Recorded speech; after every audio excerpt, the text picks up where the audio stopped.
நம்ம எல்லாருமே நம்ம வாழ்க்கையில் ஏதாவது ஒன்று முயற்சி பண்ணிகிட்டே இருப்போம். சின்னதோ பெருசோ நம்மளால் முடிஞ்சது ஏதோ ஒன்று. ஆனால் அந்த மாதிரியான எல்லா முயற்சிகளும் தடங்களே இல்லாமல் ரொம்ப ஸ்மூத்தாக போகுமா அப்படின்னு கேட்டால் நிச்சயமாக கிடையாது. ஏதாவது ஒரு பிரச்சனை, ஏதாவது ஒரு தோல்வி, ஏதாவது ஒரு தடங்கல்னு இருந்துகிட்டே தான் இருக்கும். ஆனால் இந்த மாதிரியான பிரச்சனை, இந்த மாதிரியான தோல்வி, இந்த மாதிரியான தடையெல்லாம் எதுக்கு வருதுன்னு தெரியுமா? நம்ம எதிர்பார்க்காத, நம்ம யோசிச்சு கூட பார்க்காத ஏதோ ஒரு முன்னேற்றத்தை நோக்கி வழி நடத்துறதுக்காகத்தான். அதை வலியுறுத்துற மாதிரியான ஒரு சம்பவத்தை தான் இன்னைக்கு குட்டி கதையில் நம்ம பார்க்க போகிறோம். நம்ம எல்லாருக்குமே அமெரிக்காவின் முன்னாள் ஜனாதிபதியான ஆப்ரஹாம் லிங்கனை தெரியும் இல்லையா? ஒரு ஏழை தகப்பனுக்கு மகனாக பிறந்தாலும் ஒரு நாட்டுக்கே குடியரசுத் தலைவராக முடியும் அப்படிங்கிற நம்பிக்கையை பலருக்குள்ள விதைச்ச அவருடைய வாழ்க்கையில் ஒரு சம்பவம் நடந்தது. அன்னைக்கு அந்த சம்பவம் மட்டும் நடக்கலைன்னா ஆப்ரஹாம் லிங்கன் அரசியலுக்கும் வந்திருக்க மாட்டாரு, உலக வரலாற்றில் இடமும் பிடிச்சிருக்க மாட்டாரு. அது என்ன சம்பவம், அது என்ன வகையில் நமக்கு மோட்டிவேஷனை தரப்போகுது, இதைத்தான் இன்னைக்கு நம்ம காணொலியில் பார்க்க போகிறோம்.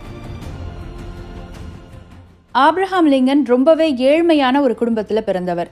அவர் சின்ன பையனாக இருக்கும்போது அவருடைய வாழ்க்கையின் ஒரே நோக்கம் இப்போ நம்ம இருக்கிறத விட கொஞ்சம் கஷ்டம் இல்லாததா, கொஞ்சம் நல்ல சாப்பாடோட, கொஞ்சம் நிம்மதியோட ஒரு நல்ல வாழ்க்கை நமக்கு அமையணும் அப்படிங்கிறது மட்டும்தான். அதுக்காக சின்ன வயசுலேருந்தே அவர் பல வேலைகள் செய்ய ஆரம்பித்தார். மரம் வெட்டுறது, பக்கத்தில் இருக்கிற கடைகளில் எடுபடி வேலை பார்க்குறது, படகோட்டுறது, அந்த படகை ரிப்பேர் பண்ணுறதுன்னு அவர் பண்ணாத வேலைகளே கிடையாது. இது எல்லாம் எதுக்காக? பின்னால் ஏதாவது ஒரு தொழில் தொடங்கிறதுக்காக பணம் சேர்த்து வைக்கணும்னு சொல்லி தான் அவரை நினச்ச மாதிரியே இந்த வேலைகளில் வந்த பணத்தையும் சிறுக சிறுக சேர்த்தும் வச்சார். கடைசியாக அவருக்கு ஒரு 22 வயசாகும்போது அவருடைய நண்பன் ஒருத்தனை பங்காளியாக சேர்த்துக்கிட்டு ஒரு சின்ன கடையையும் ஆரம்பித்தார். அந்த கடைக்கு பேர் தான் பெர்ரி லிங்கன் ஸ்டோர். பல வருஷ போராட்டங்களுக்கு பின்னாடி தனக்குன்னு ஒரு தொழில் ஆரம்பித்த பின்னாடி தான் லிங்கனுக்கு நம்ம வாழ்க்கை இனிமேல் நல்லபடியாக அமையும், எல்லாம் நல்லா தான் போயிட்டுருக்கு அப்படிங்கிற நம்பிக்கையே வந்தது. இதனால் லிங்கன் அந்த கடைக்கு ரொம்பவே முக்கியத்துவம் கொடுத்தாரு.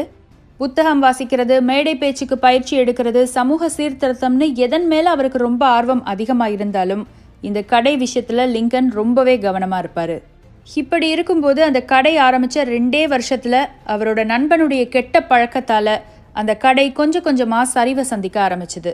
லிங்கன் எவ்வளவோ கண்டிச்சும் கேட்காத அந்த நண்பனால் தொடர்ந்து தவறுகள், தொடர்ந்து அஜாக்கிரதை, தொடர்ந்து நஷ்டம். அதை மீட்டெடுக்க லிங்கன் எடுத்த எந்த முயற்சியும் கூட கை கொடுக்கல. கொஞ்சம் கொஞ்சமாக சரிவை சந்திச்சு கடைசியாக வழிச்சு தொடச்சி லிங்கனை கடனில் கொண்டு வந்து நிறுத்துச்சு அந்த கடை.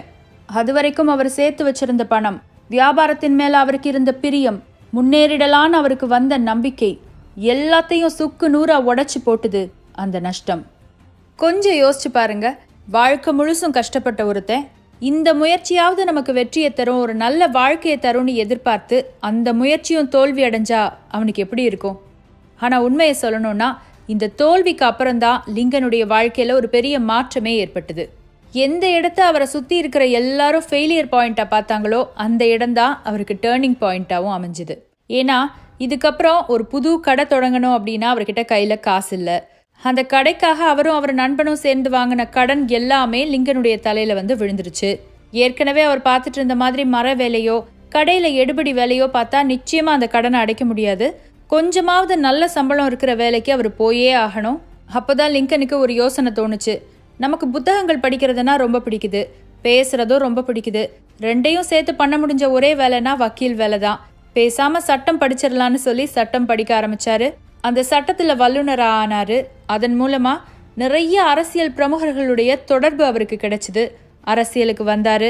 அரசியலில் தானும் ஒரு பிரமுகராக மாறி பின்னால் குடியரசுத் தலைவராகவும் உயர்ந்தார்.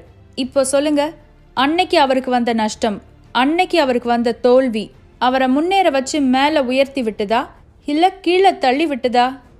கண்டிப்பாக மேலே தான் உயர்த்தி விட்டுச்சு இல்லையா? ஆப்ரஹாம் லிங்கனுக்கு மட்டும் இல்லை, நிறைய தலைவர்களுக்கு, நிறைய தொழிலதிபர்களுக்கு, வெற்றியாளர்கள் எல்லாருக்குமே இதே மாதிரியான ஒரு பிரச்சனை, இதே மாதிரியான ஒரு தோல்வி தான் படிக்கல்லா அமைஞ்சிருக்கும். அந்த தோல்வியை, அந்த பிரச்சனையை அவங்க வாழ்க்கையிலேருந்து எடுத்துட்டு பார்த்தீங்கன்னா இன்னைக்கு அவங்க இருக்கிற இந்த உயரத்துக்கு அவங்க இருக்கவே மாட்டாங்க. நமக்கு வர பிரச்சனைகளாகட்டும், தோல்விகளாகட்டும், தடைகளாகட்டும் எல்லாமே நம்மளை அடுத்த கட்டத்தை நோக்கி நகர்த்துறதுக்காக மட்டும்தான்.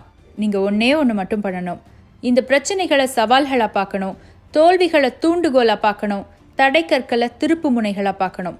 இந்த தடை இல்லைன்னா எனக்கு முன்னேற்றம் கிடையாது, தடை தானே வந்துட்டு போட்டோம், என்னால் சமாளிக்க முடியுங்கிற அளவுக்கு உங்கள் மனநிலையை நீங்கள் மாற்றுங்க. அந்த மாற்றம், அந்த நம்பிக்கை உங்களுக்கு முன்னேற்றமாக அமையட்டும் அப்படின்னு சொல்லிட்டு இந்த கதையை நான் முடிச்சுக்கிறேன்.